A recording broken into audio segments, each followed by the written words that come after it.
Ituturo ko ngayon sa videong ito kung paano gawing safe ang ating Messenger laban sa mga unsafe links na pinapasa sa atin o sinisend sa atin ng mga nakakausap natin sa Messenger. At madalas na ito yung mga possible na scammers o hackers na nagme-message sa atin. Sundan nyo lamang po ito.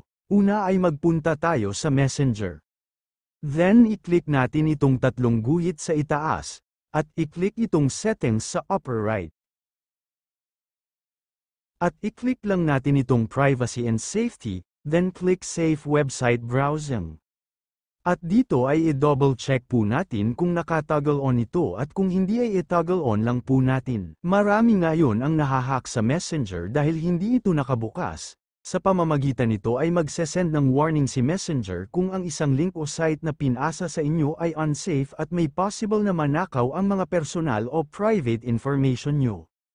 Pangalawa, para maging safe ang Messenger natin o para maiwasan na matrack ang IP address mo o malaman ang location mo ng kausap mo through video call or call sa Messenger ay need mo na i-secure ito.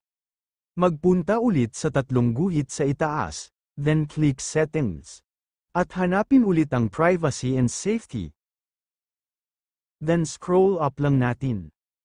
At i-click itong Protect IP Address in Calls. Ang feature na ito ay isang security settings ni Messenger kung saan ay pinoprotektahan ang ating IP address sa mga potential hackers dahil maaaring ma-detect ang ating IP address ng ating kausap sa call o video call nang hindi natin namamalayan.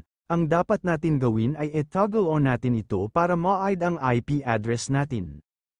Ayun lang guys, sana may natutunan kayo sa video na ito at sana makatulong ito.